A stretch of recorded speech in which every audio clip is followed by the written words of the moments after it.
तर स्वागत आहे आपलं सर्वांचं आजच्या एका नवीन व्हिडिओमध्ये। तर बघा, कोणत्याही इलेक्शनमध्ये वोटिंग करण्यासाठी म्हणजे मतदान करण्यासाठी आपल्याला पोलिंग बूथवर जाऊन मतदान करावं लागते।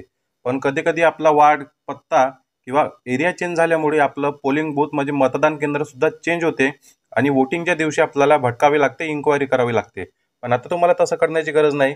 फक्त तुमच्या वोटर आयडी वरून, तुमच्या मोबाईल नंबरवरून किंवा तुमच्या नावावरूनच तुम्ही माहिती करून घेऊ शकता की आपलं पोलिंग बूथ म्हणजे मतदान केंद्र कुठे आहे, तिथे डायरेक्ट जाऊन तुम्ही वोट टाकू शकता। तर बघा, व्हिडिओला लाईक आणि चॅनलला सबस्क्राईब नक्की करा। तर व्हिडिओ स्टार्ट करूया। तर बघा, सर्वात आधी तुम्हाला तुमच्या मोबाईलमध्ये असलेलं गुगल ओपन करायचं आहे आणि त्यामध्ये तुम्हाला या ठिकाणी सर्च करायचं आहे EPIC।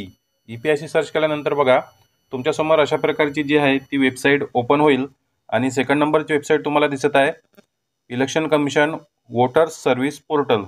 या वेबसाईटवर तुम्हाला या ठिकाणी क्लिक करायचं आहे। त्यावर क्लिक केल्यानंतर बघा, तुमच्यासमोर एक पेज ओपन झालेलं आहे। तर बघा, या ठिकाणी आपलं मतदान केंद्र सर्च करण्यासाठी आपल्याला 3 ऑप्शन दिलेले आहे। एक EPIC नंबर म्हणजे आपल्या मतदान कार्डवर जो नंबर असतो तो टाकून, त्यानंतर तुमचं नाव आणि सरनेम टाकून, आणि तिसऱ्या नंबरचा ऑप्शन आहे मोबाईल नंबर टाकून। मोबाईल नंबर लिंक नसेल तरी पण तुम्ही तुमचा EPIC नंबर टाकून सर्च करू शकता। तर आपण या ठिकाणी पहिला नंबरचा ऑप्शन सिलेक्ट केलेला आहे। पहिला नंबरचा ऑप्शन आल्यानंतर बघा, या ठिकाणी तुम्हाला तुमची भाषा सिलेक्ट करून घ्यायची आहे। तर आपण आपली मातृभाषा मराठी या ठिकाणी सिलेक्ट केलेली आहे।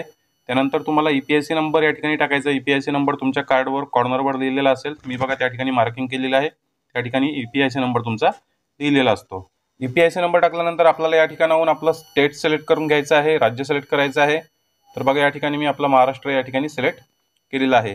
त्यानंतर बघा, कॅप्चा कोडचा ऑप्शन या ठिकाणी आलेला आहे, कॅप्चा कोड सुद्धा आपल्याला या ठिकाणी टाकायचा आहे।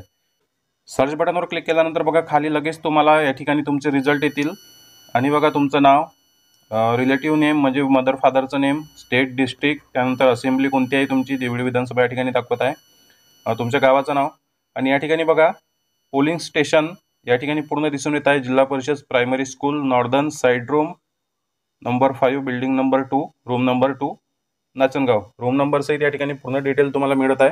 अशा प्रकारे तुम्ही सुद्धा तुमच्या एरियातील पोलिंग बूथ कोणत्या रूममध्ये आहे, कोणत्या शाळेमध्ये आहे, कोणत्या कॉलेजमध्ये आहे, कोणत्या एरियामध्ये आहे, कोणत्या नंबरची बिल्डिंग आहे, हे सर्व तुम्ही सर्च करू शकता। अशा प्रकारे सोप्या पद्धतीने ID पासवर्ड वगैरे काही झंझट नाही, काहीच टाकायची गरज नाही। जर आपल्याला व्हिडिओ आवडला तर व्हिडिओला लाईक आणि चॅनलला सबस्क्राईब नक्की करा। भेटूया नेक्स्ट व्हिडिओमध्ये। धन्यवाद।